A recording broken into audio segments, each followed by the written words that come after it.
ดอกคูณไผ่ยังบัดนั้นท้อใจถามไป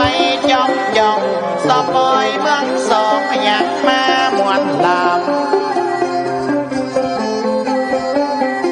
มานำลำมาเดยดอกคูณละสายแห่เกิดจากน้องแม่สายแห่ก็วันมานึ่งละมานั่งวันลังวันนามีจึง108 เกตเนื้อเจ้าจัดนาดานาบาลองไปนับพอกาหาบ่ได้ว่าเอาเปิดนาบุญพระพุทธพระธรรมพระสงฆ์มาเจาะจงแล้วบวกรวมมากันเขามี108เนื้อเฮาเจ้าเป่าคิงเนอมานับหนึ่งเกือเปิดว่ามีเก้าคอแต่ละคอ12 แก่นด้วยกันเอามาจองมาหวานมาบวกรวมกันเขาตามกรรมบัวร้านที่เพิ่นได้แล้ว10 2 9มี108พองามเพิ่นเอาบุญพระพุทธและพระธรรมพระสงฆ์มาย่อโยงบวกรวมกันอันนี้ก็สำคัญน้อนายน้องจันเจ้าสีดำมอยดาบอยบวชพระสีเตียนสังฆยสีมายาอย่างปีนั้นขอถามสักหน่อยมาป้า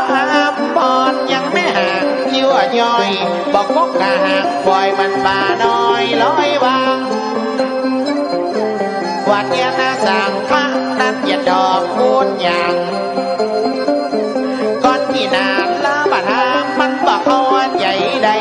น้ำเมืองมีในสีไข่อาบน้ำสีเตียนละสังฆาก็คุณเตียนละขันละกังแม่เจ็บท้องบ่ยังอีบ่ไปหาหมอมายกมายอร้องของแม่เจ้าเมื่อสมัยโบราณเดิมมาทีแลกเก่ามาด่าแม่เจ้าต้องเบิ่งหมอจำแยบ่เมื่อละปัดละจุบันละจอดเราสอนแน่บ่เบิ่งหมอจังมาแย่นอพี่น้องเจ้าบ้านมีพายาบาลเพิ่นจัดการน่าเรียบร้อย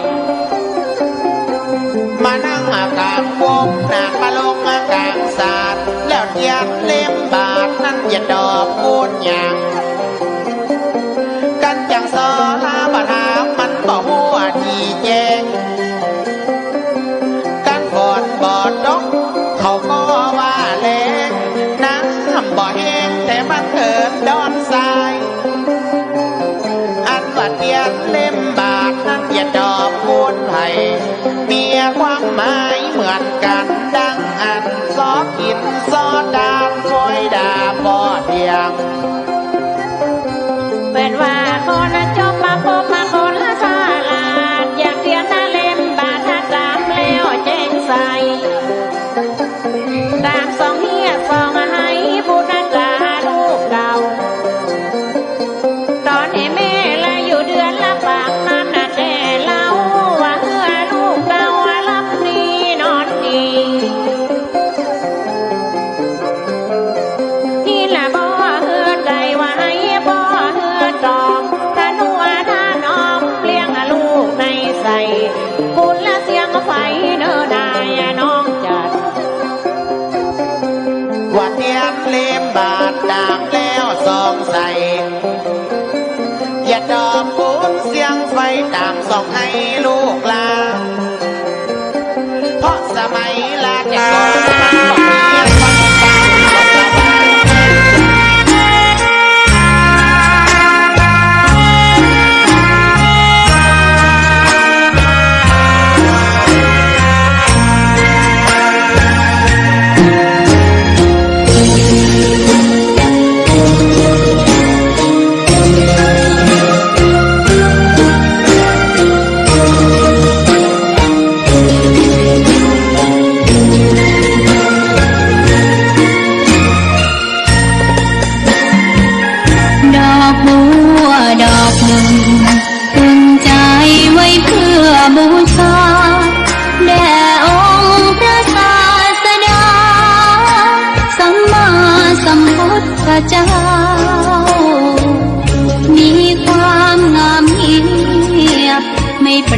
ทียบเขา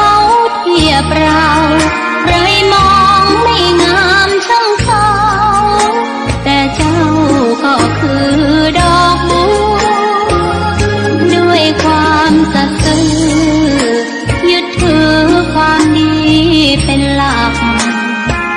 ใครรักไม่รักก็ไม่จงปลักมองมัวเมื่อโผล่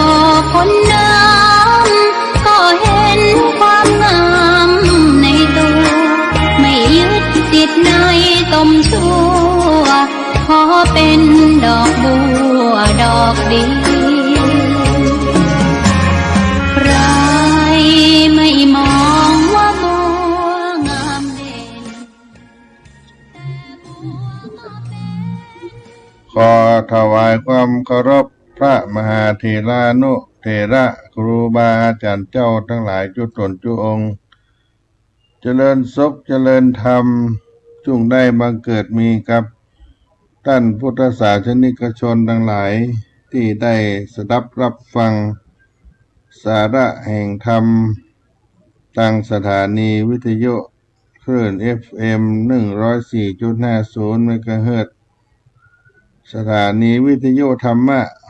แม่ข่ายสำคัญของจังหวัดเชียงใหม่วัดฝ่ายหินตำบลสุเทพอำเภอเมืองจังหวัดเชียงใหม่แห่งนี้อาตมาภาพท่านพระครูปัญญาสังฆการ ก็ได้มาพบปะกับท่านสาธุชนทั้งหลายในเมื่อค่ำยามเย็นในวันที่4 มีนาคมพุทธศักราช 2568 ในเมื่อค่ำยามเย็นวันอังคารในวันนี้ช่วงนี้ก็ฮ้อนเข้ามาแล้วญาติโยมเนาะอากาศร้อนเข้าสู่หน้าร้อนก็จะมีการเจ็บไข้ได้ป่วยเกิดขึ้นพ้องเนื่องจากเปลี่ยนอากาศปรับอากาศเป็นหวัดเป็นไอกันอากาศเป็นฝุ่นที่เราไปใต้ไปเหนือบางท่านก็ยังใส่ผ้าหน้ากากอนามัยอยู่เพื่อป้องกันอากาศเป็นพิษเข้าสู่ร่างกายของเราจะได้ก็รักษาสุขภาพกันไปตามสภาวะอากาศกันไปเนาะเป็นห่วงเป็นใยกันใน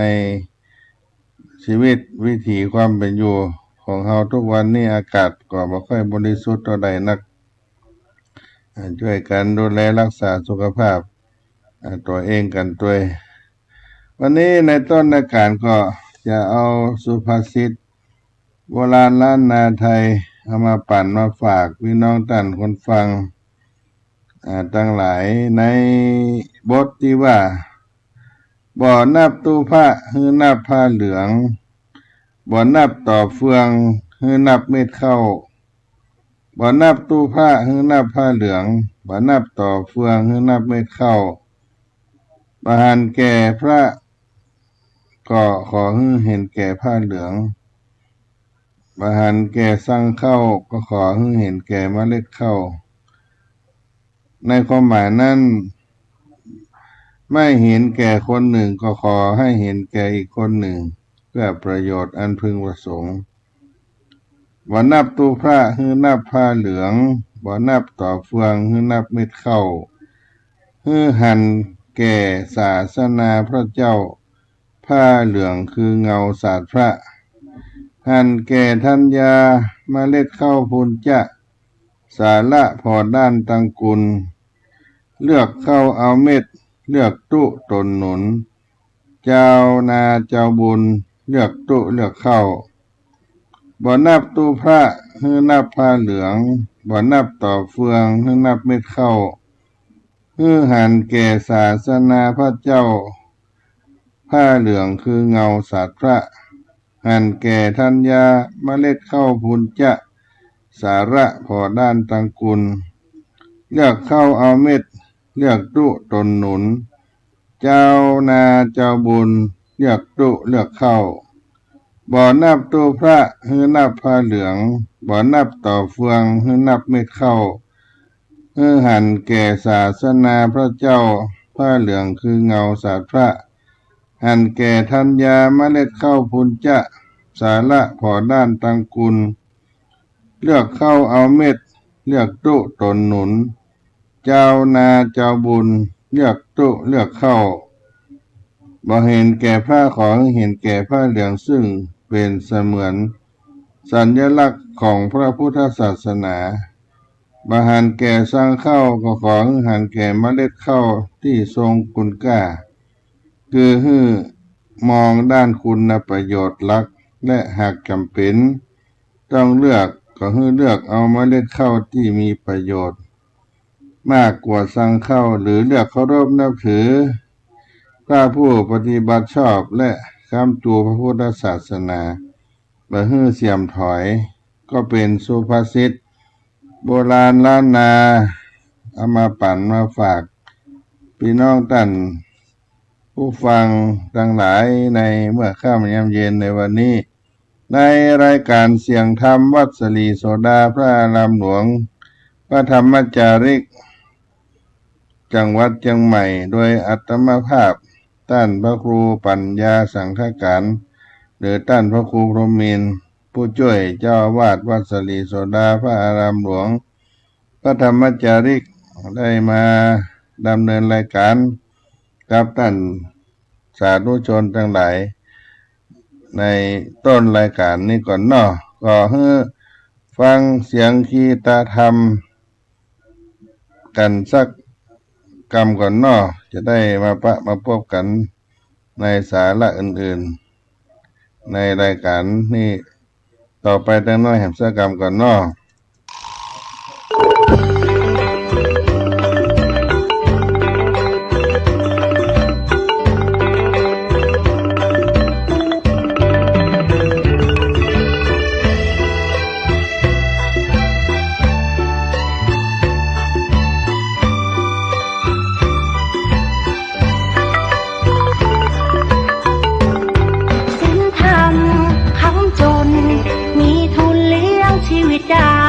ไม่ฟุ้งเฟ้อเกินไปไม่หลงไหลไม่สูงสิงน้ำทิพย์กระทำดับไฟหัวใจสงบนิ่งทำอะไรทำให้จริงทำอะไรทำให้จริงพระธรรมไม่ทิ้งผู้ประพฤติธรรมสิ่งธรรมคำจุนหมุนทวนกระแสหัวใจแหวกว่ายสายทานไหลฟื้นเอาไว้น้ำแห่งกรรมตื่นเถิดชาวพุทธช่วยกันหยุดลัทธิอธรรมทำดีต้องรีบทำทำดีต้องรีบทำชีวิตเพลียงพล้ำจะทำไม่ทันศีลธรรมคำจุนโลกหายเศร้าโศกหายโรคภัยหายเคราะห์เสนียดจันไรอยู่อย่างไม่หวาดหวั่นพัฒนาจิตคิดปัจจุบันให้รู้เท่าทันเรื่องร้ายเรื่องดีความชั่วใดๆอย่าให้มาเป็นใหญ่อย่าให้มาข่มขีรวมแรงรวมใจกล้าหาญฝึกตนทุกด้านสร้างบารมีคัดค้านสิ่งไม่ดีชดใช้หนี้เวรกรรมบุญคุณทดแทนความแค้นต้องให้อภัยผิดพลาดต้องแก้ไขไม่ถือว่าใครเป็นศัตรูบูรพาคณาจารย์ท่านอาจหาญไม่มีใครสู้ดินกลบหน้าให้ทุกคนดูดินกลบหน้าให้ทุกคนดูสูงสุดคืนสู่สามัญ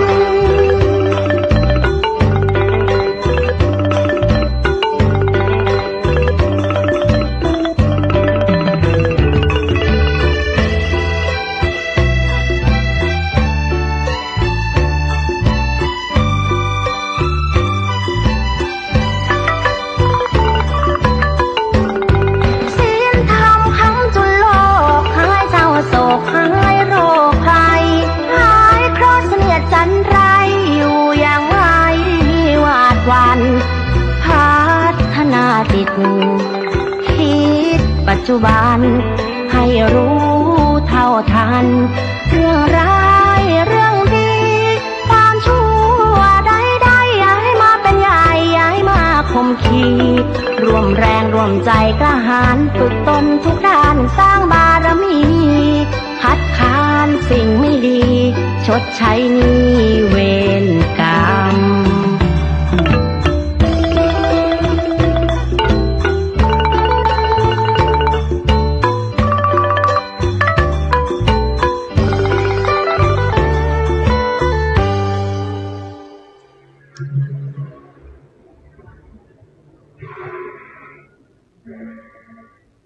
ก็มาป้าพบกันในต้นรายการแถมวาระหนึ่ง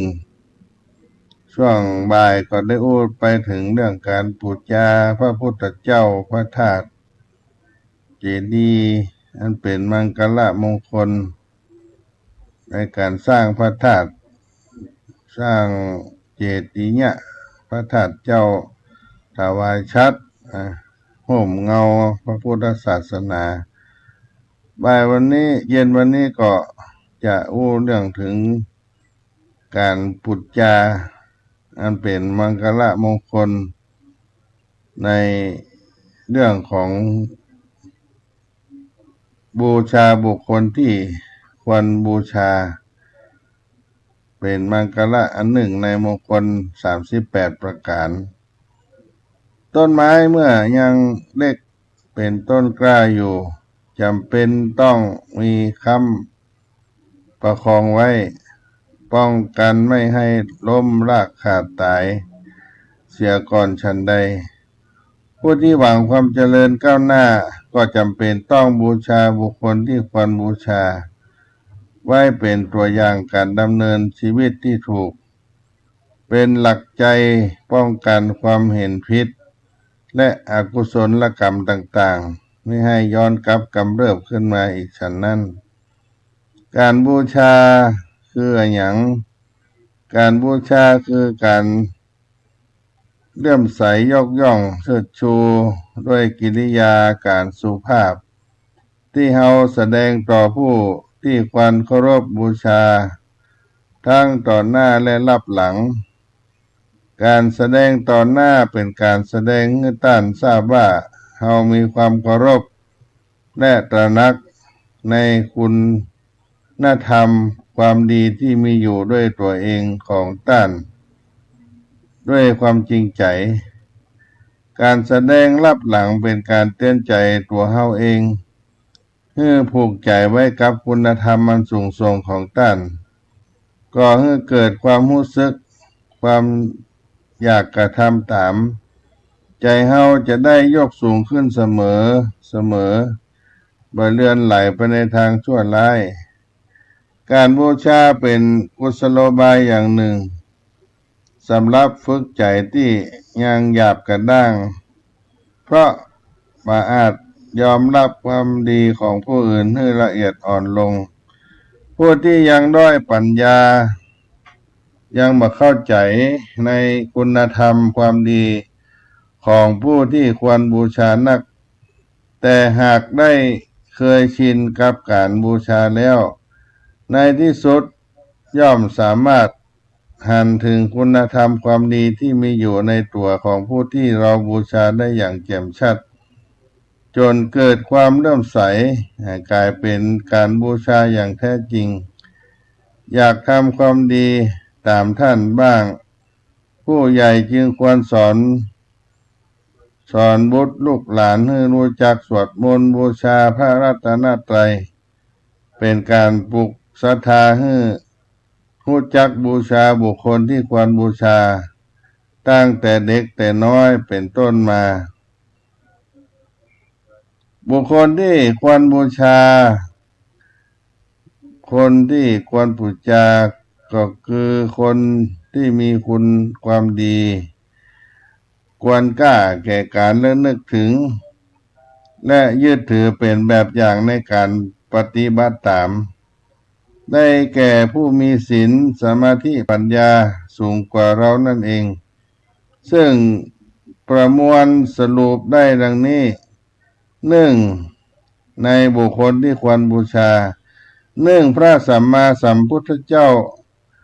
เป็นบัณฑิตที่ประเสริฐสุดในโลกทรงไว้ด้วยพระปัญญาคุณ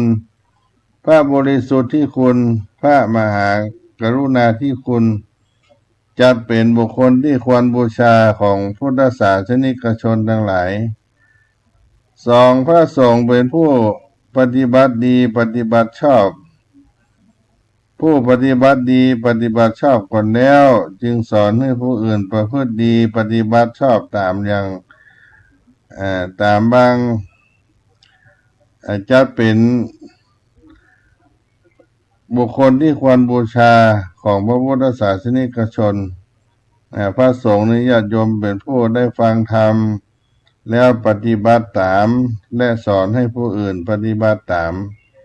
เป็นสาวกขององค์สมเด็จพระสัมมาสัมพุทธเจ้าเป็นบุคคลที่ควรบูชาของศาสนิกชนสามพระมหากษัตริย์เป็นผู้ตั้งอยู่ในทศพิธราชธรรมเป็นธรรมราชาจะเป็นบุคคลที่ควรแก่การบูชาของประชาชนทั้งหลายอันที่สี่พ่อแม่ปิตามาตาบิดามารดาผู้ใหญ่ญาติผู้ใหญ่ที่มีความประพฤติดีเป็นบัณฑิตที่อยู่ในฐานะสูงเกินกว่าจะครบจัดเป็นบุคคลที่ควรแก่การบูชาหรือปูชนียบุคคลของบุตรหลานอันที่ห้าครูอาจารย์ที่มีความรู้ความสามารถความประพฤติดีเป็นบัณฑิตที่อยู่ในฐานะสูงเกินกว่าศิษย์จะคบหาจัดเป็นบุคคลที่ควรแก่การบูชาของศิษย์หกผู้บังคับบัญชาที่มีความประพฤติดีตั้งอยู่ในธรรมจะเป็นบุคคลที่ควรแก่การบูชาของผู้อยู่ใต้บังคับบัญชานอกจากนี้บัณฑิตที่มีเพศภาวะสูงเกินกว่าที่จะครบในฐานะผู้เสมอกันได้ล้วนจะเป็นบุคคลที่ควรแก่การบูชาทั้งสิ้นสิ่งที่เนื่องด้วยต้านเหล่านี้ก็จะเป็นสิ่งที่ควรบูชาอีกเช่นกันเพราะเมื่อบูชาสิ่งเหล่านี้ก็จะทำให้ละลึกนึกถึงคุณงามความดีของบุคคลที่สิ่งเหล่านี้มีความเกี่ยวข้องด้วยตัวอย่างก็คือหนึ่งสิ่งที่เนื่องด้วยพระพุทธเจ้าพระธรรมคำสอนของพุทธองค์พระพุทธรูปพระบรมสารีริกธาตุสังเวชนียสถานสองสิ่งที่เนื่องด้วยพระสงฆ์เช่นพระธาตุรูปพระสงฆ์สาวกสามกรรมสั่งสอนรูปภาพของพ่อแม่ครูอาจารย์ผู้บังคับบัญชาพระมหากษัตริย์ซึ่งตั้งใจประพฤติธรรมเป็นบัณฑิตจัดเป็นสิ่งที่ควรบูชาทั้งสิ้นการแสดงออกถึงความบูชามีอยู่สามทางคือทางกายวาจาและใจการแสดงออกถึงความบูชาทางกายบอกว่าจะยืนเดินนั่งนอนหรือประกอบกิจอันใดๆต่างๆเมื่ออยู่ต่อหน้าท่านหรือลักษณะอันเป็นสัญลักษณ์ตัวแทนของท่านเป็นรูปปั้นภาพถ่ายก็อยู่ในอาการสำรวมสองทางวาจาสรรเสริญยกย่องคุณความดีของท่านทั้งต่อหน้าและรับหลังเช่นการสวดมนต์บูชาพระรัตนตรัยนำความดีของท่านไปสรรเสริญอันที่สามตั้งใจตามและนึกถึงคำสอนของท่านด้วยความเคารพด้วยความซาบซึ้งอย่างนี้เป็นต้นประเภทของการบูชาในทางปฏิบัติมีสองประเภทหนึ่งอามิสบูชา คือการพูดจาด้วยสิ่งของเช่นว่าบุตรและลึกถึงคุณของพ่อของแม่ลูกและลึกถึงคุณพ่อคุณแม่ลูกศิษย์และนึกถึงคุณครูอาจารย์จึงพูดจาด้วยการนำทรัพย์วัตถุปัจจัยสิ่งของเงินทอง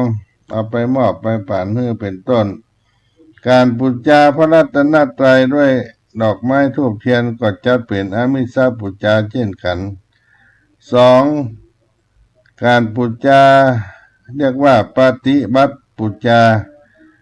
คือการพูดจาด้วยการตั้งใจประพฤติปฏิบัติตามคำสอนตามแบบอย่างที่ดีของท่านเช่นว่าพยายามกำจัดความโลภความโกรธความหลงด้วยการให้ทานรักษาศีลเจริญภาวนาตามคำสอนของท่านการปฏิบัติปุจจานี้จะเป็นการปุจจาที่สูงเพราะเป็นวิธีที่จะทำให้กายวาจาใจของเฮาสะอาดเป็นบัณฑิตตามต้านไปตัวสำหรับเฮาท่านทั้งหลายถ้าเฮาระนึกถึงในการพูดจาสักการะผู้มีพระคุณ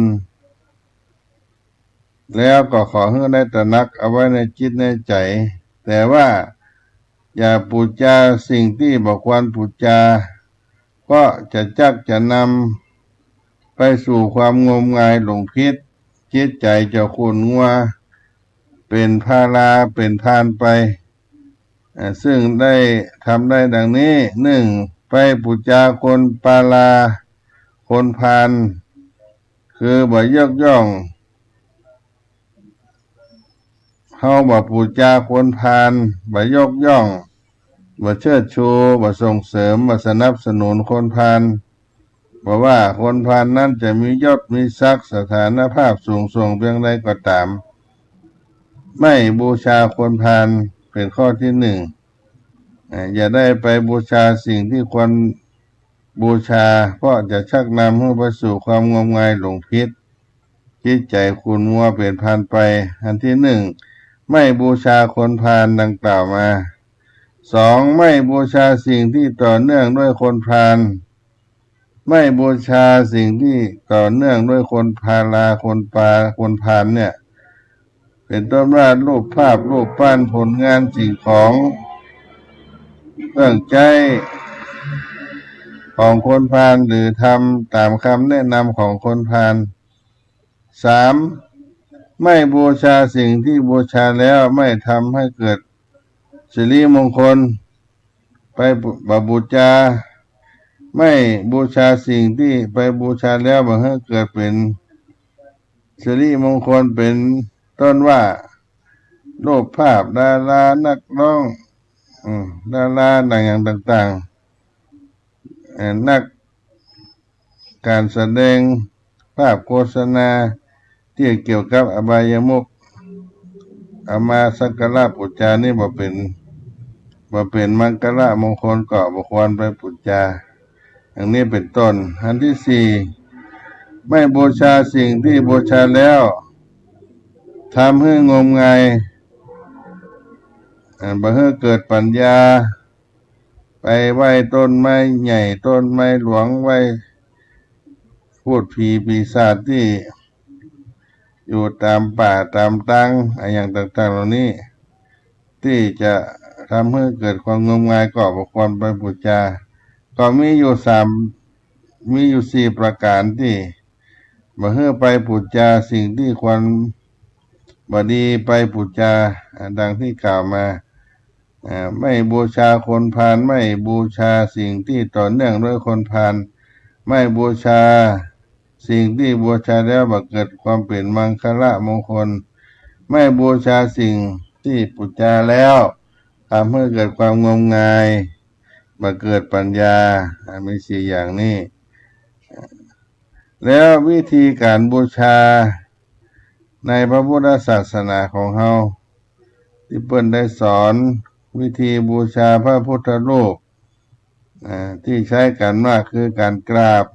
ซึ่งผู้ที่กราบนั้นแยกได้หลายประเภทหนึ่งยิ่งกราบยิ่งเมื่อยคือพวกที่หันคนอื่นกราบพระก็กราบตามไปเตยเปิ่นโดยบรรลุความหมายเหล่านี้เป็นต้นสองยิ่งกราบยิ่งโง่คือพวกที่กราบพระแล้วขอในสิ่งที่บ่สมควรอันนี้ก็บดีสามยิ่งกราบยิ่งฉลาดคือคนที่กราบพระแล้วยึดเอาพระธรรมคำสอนมาปฏิบัติตามประพฤติตามดังนี้เป็นต้นการพูดจากันไหว้ที่เขากราบนั้นเขากราบครั้งที่หนึ่งก็ระลึกถึงปัญญาคุณของพระพุทธเจ้าที่ทรงมีพระปัญญามากสามารถพิจารณาเห็นทุก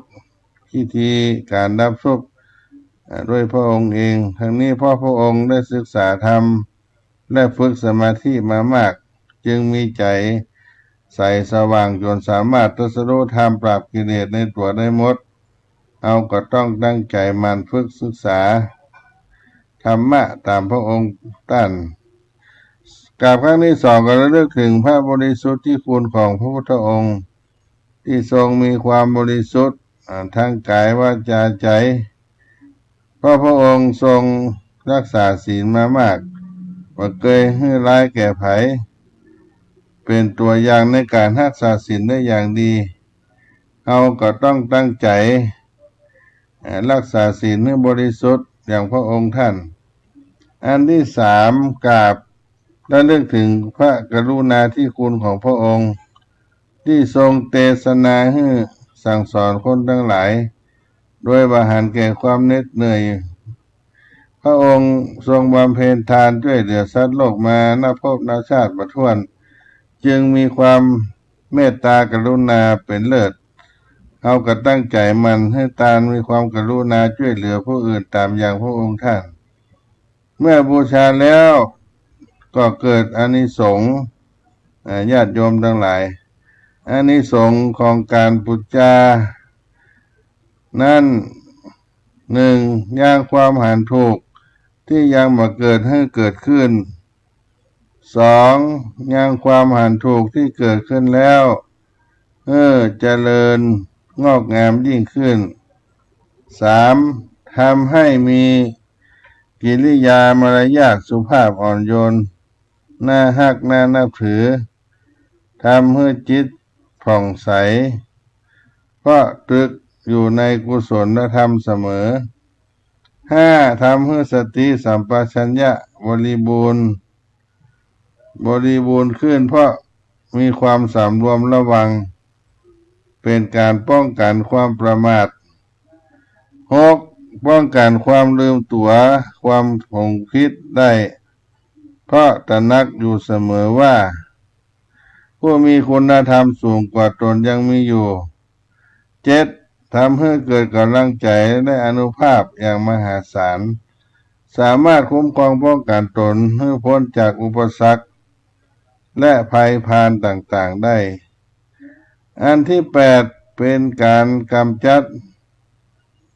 คนพาลเมื่อพินาศไป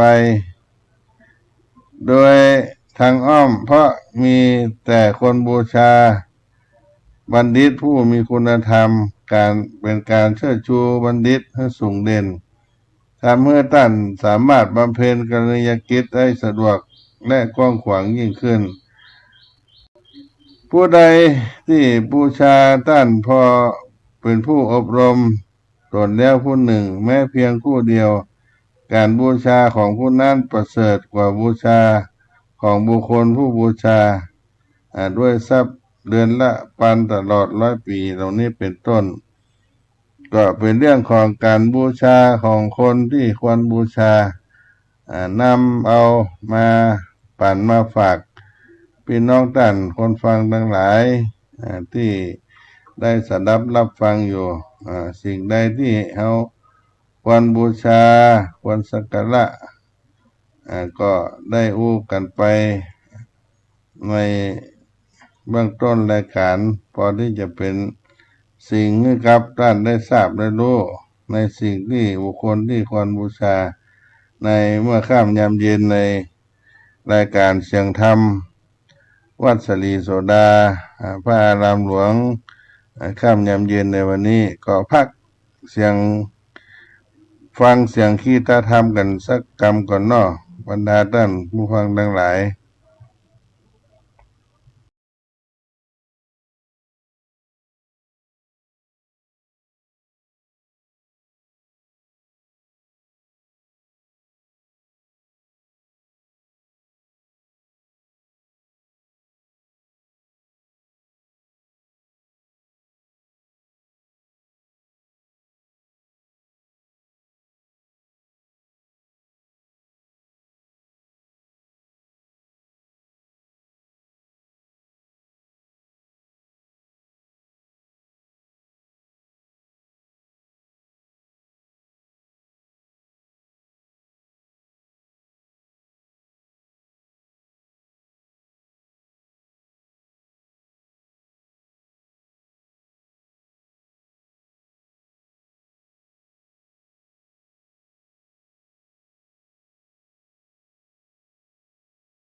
ำถูกถ้อยคำเข้าถึงจิตใจ ฟังรายการวิทยุเสียงใสส่งถึงใจไปสู่ปลายนาสารธรรมน้อมนำมองพระศาสดาบอกผู้คนทั่วลาหันมาเข้าวัดฟังธรรมคลื่นเสียงนี้เป็นคลื่นธรรมะจากใจส่งถึงบ้านไกลบ้านไกลฟังได้สุขใจล้ำยามดึกดื่นค่ำคืนมีงานต้องทำเป็นคลื่นสารธรรมเน้นย้ำธรรมะเพื่อน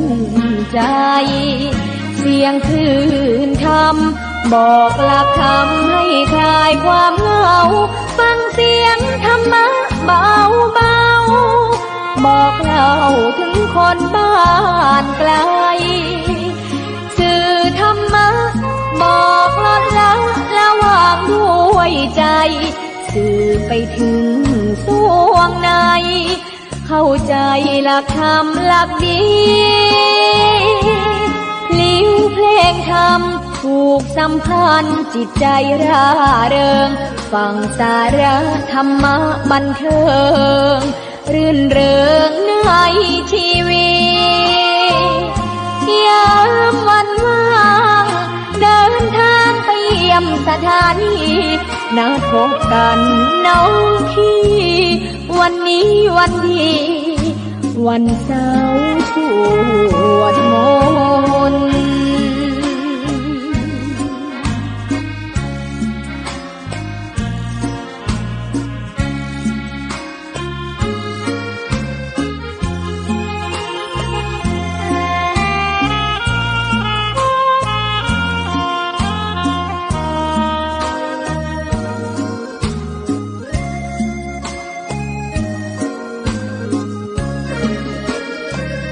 เสียงคลื่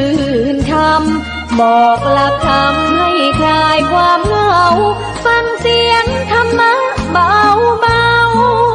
บอกเล่าถึงคนบ้านไกลสื่อธรรมะบอกลดละระหว่างด้วยใจสื่อไปถึงสวงในเข้าใจหลักธรรมหลักดีพลิ้วเพลงธรรมถูกสัมพันธ์จิตใจร่าเริงฟังสาระธรรมะบันเทิงรื่นเริงในชีวิตยามวันว่างเดินทางไปเยี่ยมสถานี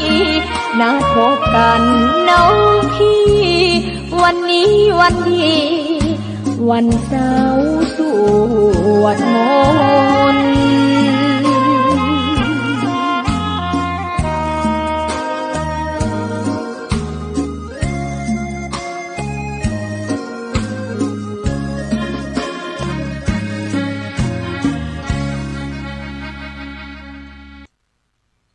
ก็มาปะกันใน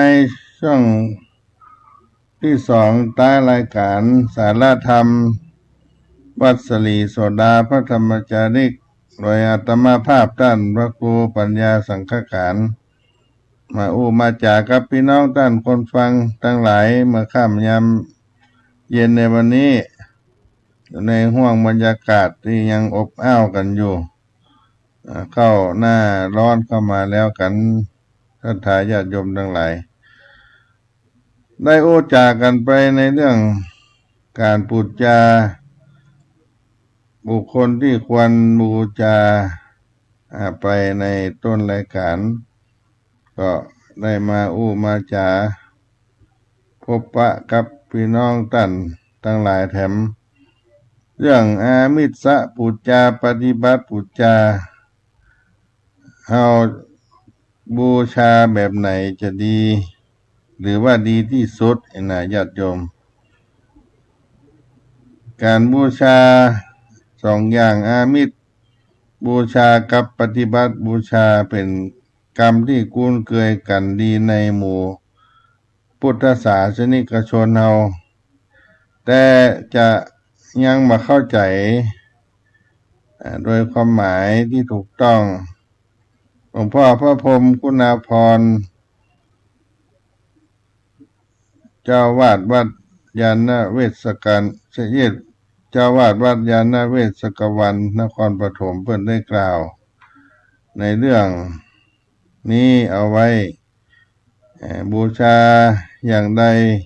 เป็นการบูชาที่สูงสุดและเป็นการบูชาที่แท้จริงในพระพุทธศาสนาการบูชาในขั้นแสดงออกหรือเป็นกิจกรรมทางสังคมต้านก็สบายคือใช้วิธีปฏิบัติที่นิยมทำกันมาในสังคมซึ่งอาจจะมีมาแต่โบราณตามที่เขาบูชาอยู่แล้วเป็นต้นว่าบูชาเทพเจ้าบรรพชนบรรพบุรุษอันไหนที่บ่ยุ่งยากวุ่นวายเป็นสื่อเชื่อมโยงไปถึงใจแนวโน้มมาน้าวโน้ม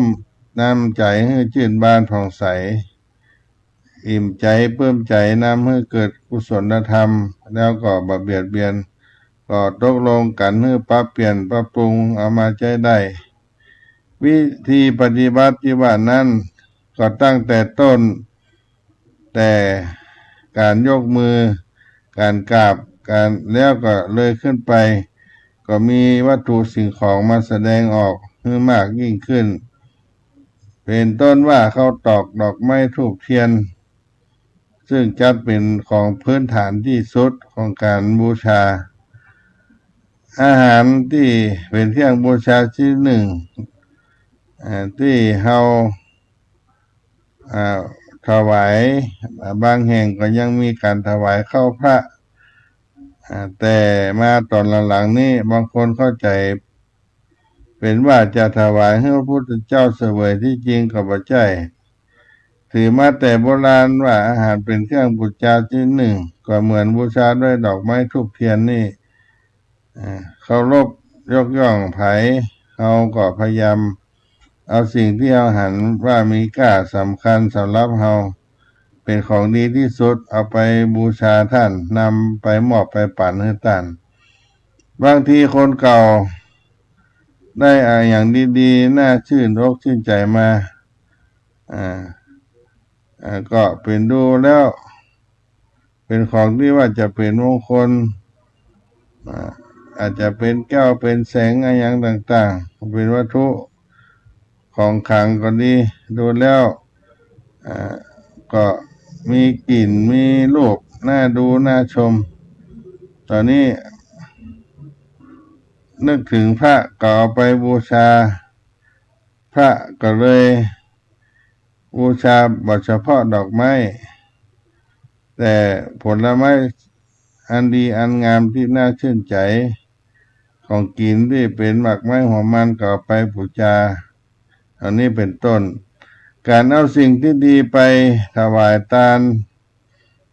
แสดงถึงความมีใจระลึกถึงเป็นเครื่องหมายการยกย่องเทิดทูนบูชานั่นเองรวมแล้วก็อย่างที่ว่าบ่ให้เป็นของที่เบียดเบียนบ่ให้เกินไปจนกว่าการเส้นไหว้แล้วเดี๋ยวก็จะกลายเป็นการบูชายันไปการบูชาด้วยวัตถุสิ่งของทั้งหมดพระพุทธเจ้าเรียกว่าเป็นอามิสบูชาคือการบูชาด้วยวัตถุสิ่งของอย่างที่ว่าอามิสบูชานี้ปรากฏขึ้นได้นิยมทำต่อกันมาเป็นเรื่องของประเพณีมีความหมายทางสังคมเกิดเป็นวัฒนธรรมด้านรูปธรรมซึ่งสื่อต่อถึงนามธรรมแต่ไม่แน่ใจว่า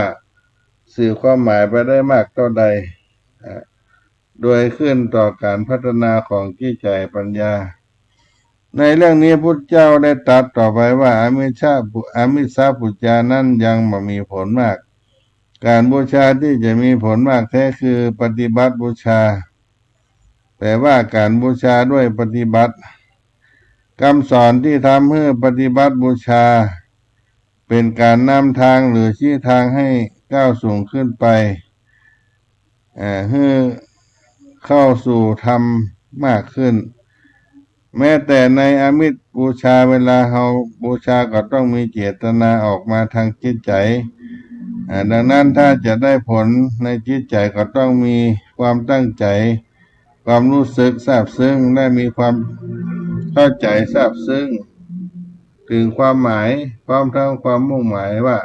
เอาไปบูชาเพื่อหยังเอาหันคุณค่าความดีของท่านแล้วเราก็จึงเอาสิ่งของไปบูชาแค่นี้ก็ได้ชั้นหนึ่งในการบูชาแล้วแต่เมื่อ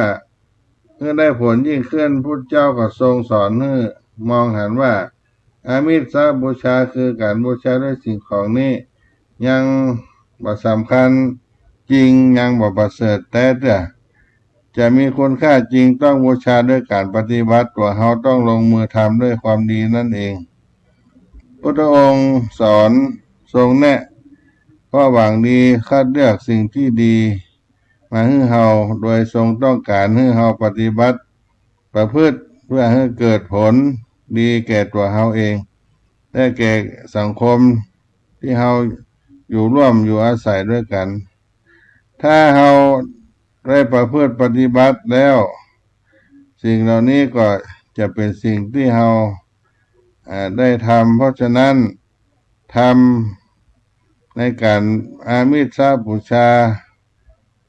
ปฏิบัติบูชาด้วยการประพฤติปฏิบัติสิ่งของอันเป็นว่าสิ่งที่พระเจ้าทรงมุ่งหมายก็คือให้พุทธศาสนิกชนได้ปฏิบัติตามคำสอนของพระองค์เอาธรรมนำไปปฏิบัติเพื่อให้เกิดผลดีแก่ชีวิตอันเนื่องไปด้วยกันในสังคมเพราะแท้จริงแล้วพระเจ้าบ่ได้ทรงต้องการวัตถุสิ่งของที่เราเอาไปบูชาด้วยซ้ำมันเป็นการแสดงน้ำใจของเราเองและมองลึกไปการแสดงน้ำใจอย่างจริงจังก็คือต้องคิดไปว่าพระองค์ทรงหวังดีต่อเราจึงสอนให้เราปฏิบัติให้เราทำความดีเอาความดีนั้นบูชาท่านนี่เป็นการบูชาต่อพระพุทธเจ้าได้นำเอามาผู้มาจากกันเป็นธรรมะเอามาปั่นมาฝากกับพี่น้องท่านคนฟังทั้งหลายวันนี้ได้อู้จากันในเมื่อค่ำยามเย็นตะวันตกต่ำลงแรงไปญาติโยมก็กำลังเลิกงานกำลังเข้าบ้านเข้าเรือนก็ดีบางท่านก็อยู่กับบ้านกับเรือนฟังธรรมะตลอด24 ชั่วโมงก็เกิดบุญเกิดกุศลกับตัวของท่านขอให้ได้อยู่เย็นเป็นสุขอนุโมทนาสาธุการกับคนที่ได้มันฟังฟังธรรมเอาจิตเอาใจมาพูดจาต่อพระพุทธเจ้าให้เกิดความเป็นมงคลและได้พูดจาในธรรมคำสอนขององค์สมเด็จพระสัมมาสัมพุทธเจ้าก็ขออานิสงส์ทั้งหลายทั้งปวงนี้จงบันดาลให้ทุกท่านได้อยู่เย็นเป็นสุขกันทั่วหน้าวันนี้เวลาก็จะหมดเสียงไปขอให้อยู่เย็นเป็นสุขกันทุกผู้ในคนจัตตาโลธัมมาวัฏันติอายุวันโนสุขังพลัง